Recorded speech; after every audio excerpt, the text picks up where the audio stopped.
महादेव के भरे दरबार में श्रद्धालुओं का भीड़ लगा है।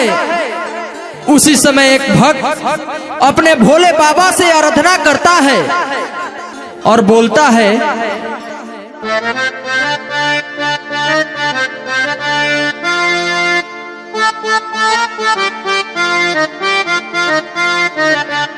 जैसे तुहके चाहेली पार्वती, कौन पगली के हमरो फेर दलमती। जैसे तुहके ए बाबा तुहके चाहेली पार्वती, कौन पगली के हमरो फेर दलमती। जैसे तुहके ए बाबा तुहके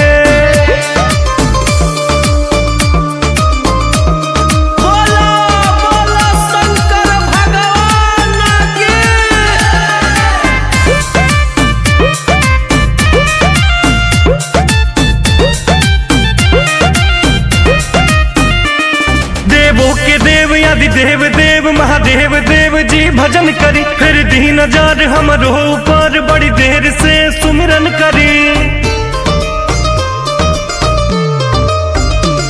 परिला राउर पानिया ए भोले बाबा, लोभर मिली कोरिया ए भोले बाबा।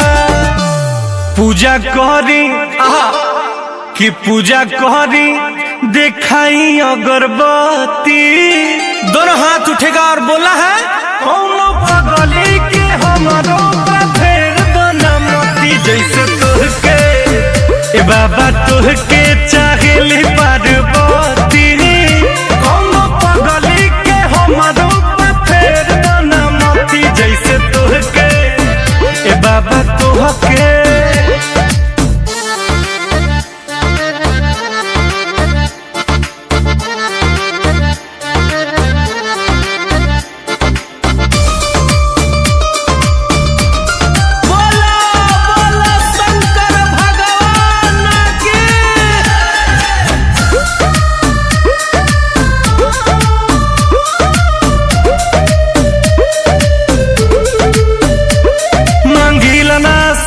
चनी मांगिला नाही महल जी, फेरी हाथ हमरा माथ पायत ने कदी ही कहल जी।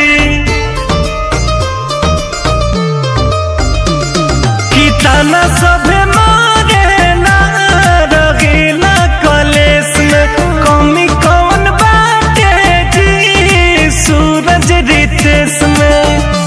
त माफ कह दी माफ कह दी जमन भइल गलती।